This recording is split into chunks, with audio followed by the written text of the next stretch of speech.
ನಿಮಗೆ ಗೊತ್ತಾ, ಇವತ್ತಿಗೆ 125 ವರ್ಷಗಳ ಹಿಂದೆ ಬೆಂಗಳೂರಿನಲ್ಲಿ first black and white film release ಆಯಿತು. ಬೋಸೆ ಲಿಂಗಪ್ಪ ಚೌಡಿ ಹಾಲ್. ಈ ಜಾಗದಲ್ಲಿ ಬೆಂಗಳೂರು ತಮ್ಮ ಮೊದಲನೇ ಚಿತ್ರವನ್ನು ಬಿಡುಗಡೆ ಮಾಡಿತು. ಡಿಸೆಂಬರ್ 30, 1896. ಈ ದಿನ ಸ್ಕೆಚ್ ಆಫ್ ದಿ ಗಾರ್ಡನ್ ಅನ್ನೋ ಫಿಲಮ್ ಬೆಂಗಳೂರಿನಲ್ಲಿ ರಿಲೀಸ್ ಆಯಿತು. ಟಿಕೆಟ್ನ ಬೆಲೆ ಕೇವಲ 1 ಆಣವಾಗಿತ್ತು.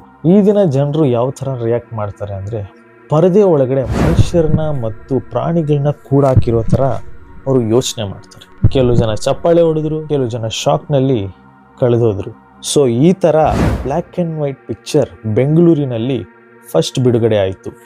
ಇದಾದ ಮೇಲಿಂದ ಸ್ಯಾಂಡಲ್ವುಡ್ ಬೆಳೆಯಿತು. ಸೊ ಇದೇ ಥರ ಇಂಟ್ರೆಸ್ಟಿಂಗ್ ಆ್ಯಂಡ್ ಇನ್ಫಾರ್ಮೇಷನ್ ಜೊತೆ ವಿಡಿಯೋಸ್ ಬರ್ತಾನೆ ಇರುತ್ತೆ ಅಂತ ಹೇಳ್ತಾ, ನೀವು ನಮ್ಮ ಡೈಲಿ ವಿಡಿಯೋಸ್ ಚಾನಲ್ನ ಫಾಲೋ ಮಾಡ್ಕೊಂಡಿಲ್ಲ ಅಂದರೆ ಈಗಲೇ ಫಾಲೋ ಮಾಡ್ಕೊಳ್ಳಿ ಅಂತ ಹೇಳ್ತಾ ಸಿಗೋಣ ಮುಂದಿನ ವಿಡಿಯೋದಲ್ಲಿ. ಅಲ್ಲಿವರೆಗೂ